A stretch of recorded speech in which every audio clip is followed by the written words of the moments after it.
Caleb was in a head-on auto collision and suffered a traumatic brain injury, a TBI. Also, he broke his lower femur and knee, and as well as his arm.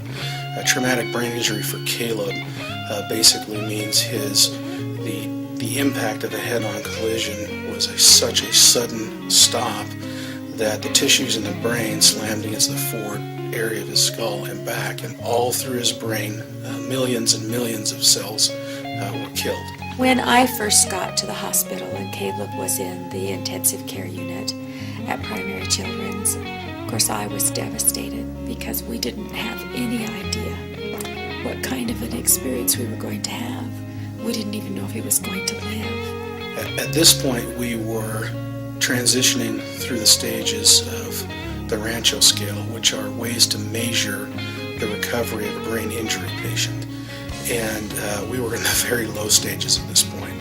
And so a lot of the progress was so minute to the visual eye that I had become fairly discouraged at this point of the potential of his recovery. And when we went into the room with Colonel, it was a real boost to me to see such a substantial change in awareness. It was kind of a turning point for me personally in my confidence that Caleb had the ability to recover.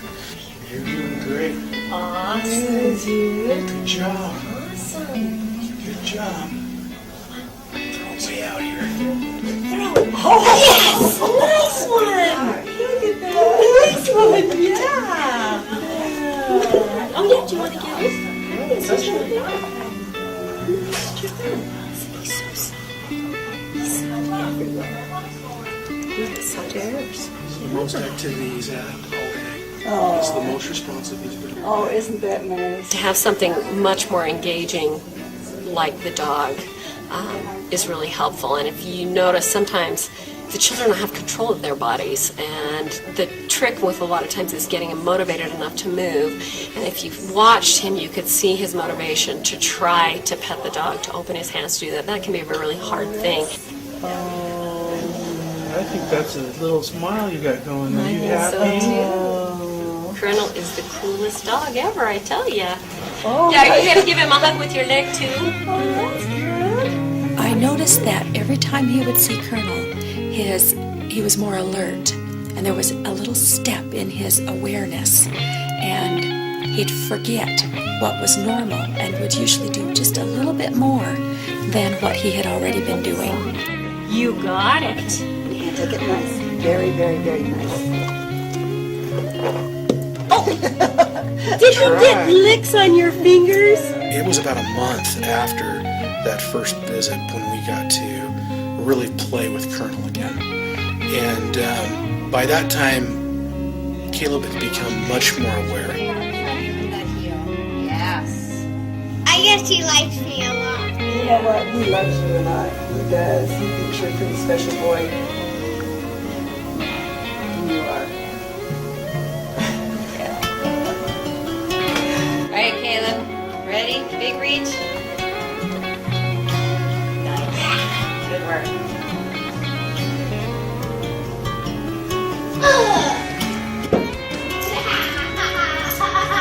One of the things that's amazing about animal therapy is we're in a hospital environment where nothing is normal. When the animal comes in, we're not in a hospital environment anymore, we're in a play environment. And the child forgets about therapy and is focused on the play. All right, hands up. Do you remember a fuzzy visitor that came to see you? Yes. Colonel. Colonel?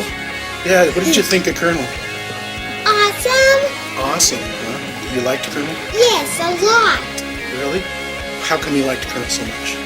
Because he has fluffy hair Fluffy hair? and a little golden cheetah. It's absolutely amazing the effect that the animal therapy has with the children. And these are volunteers. These people come in just out of love. And the effect that they have on these children is just